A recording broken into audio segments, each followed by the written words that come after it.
आणि महाभारत या विशेष कार्यक्रमाला सुरुवात करूयात। राज ठाकरेंनी गुढीपाडव्याच्या मेळाव्यात महायुतीला बिनशर्त पाठिंबा जाहीर केला होता। आता राज ठाकरे महायुतीच्या प्रचारासाठी मैदानात उतरणार आहेत आणि त्यामुळे निवडणूक प्रचारात राजगर्जना होणार आहे। मला असं वाटतं की मला भूमिका बदलणं आवश्यक होतं आणि त्याला भूमिका बदलणं म्हणत नाही, त्याला धोरणांवरती त्याला टीका म्हणतात। जर नरेंद्र मोदी नसते, जरी सुप्रीम कोर्टाने आदेश दिलेला असला तरी, जर ते नसते तर राम मंदिर उभंच राहू शकलं नसतं। काही गोष्टी चांगल्या होताना जेव्हा दिसायला लागतात त्यावेळेला मला असं वाटतं की एका बाजूला एक धडगुजरं कडबोळं आणि एका बाजूला एक खंबीर नेतृत्व, अशा वेळेला पुन्हा त्यांना एकदा संधी देणं।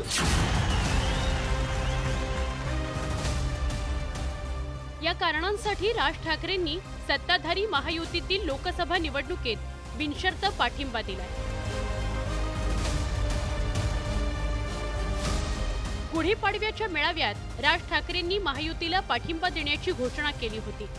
जर इतक्या वर्ष प्रलंबित राहिलेला प्रश्न, जर नरेंद्र मोदी नसते, जरी सुप्रीम कोर्टाने आदेश दिलेला असला तरी, जर ते नसते तर राम मंदिर उभंच राहू शकलं नसतं।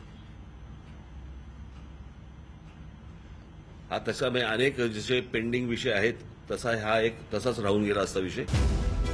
राज ठाकरेंच्या या घोषणेनंतर राजकीय वर्तुळात चर्चेला तोंड फुटलं होतं। त्यावर राज ठाकरेंनी आपली राजकीय भूमिका स्पष्ट केली आहे। मोदींना का दिला पाठिंबा, मोदींचं खंबीर नेतृत्व, राम मंदिर उभारणी, काश्मीरमध्ये कलम 370 रद्द या मुद्द्यांकरता महायुतीला लोकसभा निवडणुकीत पाठिंबा दिल्याचा दावा राज ठाकरेंनी केलाय। काही गोष्टी चांगल्या होताना जेव्हा दिसायला लागतात त्यावेळेला मला असं वाटतं की एका बाजूला एक धडगुजरं कडबोळं आणि एका बाजूला एक खंबीर नेतृत्व, अशा वेळेला पुन्हा त्यांना एकदा संधी देणं हे आवश्यक आहे असं मला वाटलं आणि म्हणून मी पक्षाने आमच्या ठरवलं की त्यांना नरेंद्र मोदी यांना पंतप्रधान पदाची पुन्हा एकदा संधी देण्यासाठी म्हणून पाठिंबा द्यावा। खरं तर गेल्या लोकसभा निवडणुकीत राज ठाकरेंनी काँग्रेस आघाडीला पाठिंबा दिला होता, तसंच निवडणूक प्रचारही केला होता। राज ठाकरेंच्या लावा रे तो व्हिडिओच्या प्रयोगाची चांगली चर्चा झाली होती, पण आता 5 वर्षात पुलाखालून बरंच पाणी गेलंय।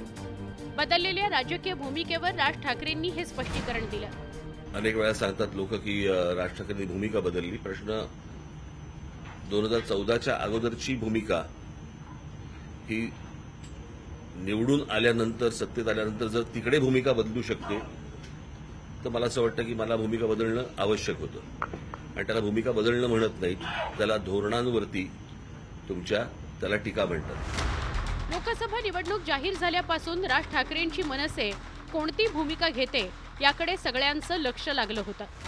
मात्र काही दिवसांपूर्वीच राज ठाकरेंनी दिल्लीत केंद्रीय मंत्री अमित शहांची भेट घेतली आणि राजकीय चित्र जवळपास स्पष्ट झालं। आता राज ठाकरेंची मनसे महायुतीचा प्रचार करणार आहे। पूर्णपणे सहकार्य करायचं आणि पूर्णपणे प्रचार करण्यासाठी म्हणून मी सगळ्यांना सांगितलेलं आहे, परंतु कोणाशी संपर्क साधायचा आहे त्यांनी आमच्या लोकांशी ते आता त्यांना सांगितलं जाईल, त्याप्रमाणे संपर्क साधल्यावरतीच प्रत्यक्ष काम सुरू होईल। मनसेच्या स्थापनेपासून राज ठाकरेंनी वारंवार राजकीय भूमिका बदलल्याचं बघायला मिळतंय। 2014च्या लोकसभा निवडणुकीत राज ठाकरेंनी नरेंद्र मोदींना बिनशर्त पाठिंबा दिला होता, तर 2019च्या निवडणुकीत मोदींना कडाडून विरोध केला होता। आता पुन्हा एकदा राज ठाकरेंनी मोदींचं समर्थन केलंय। या धरसोडीच्या भूमिकेमुळे राज ठाकरेंना टीकेचं धनी व्हावं लागलंय। लोकसभा निवडणुकीत महाविकास आघाडीकडून हाच मुद्दा पुढे केला जाण्याची शक्यता नाकारता येत नाही। Bureau report, news 18 Lokmat.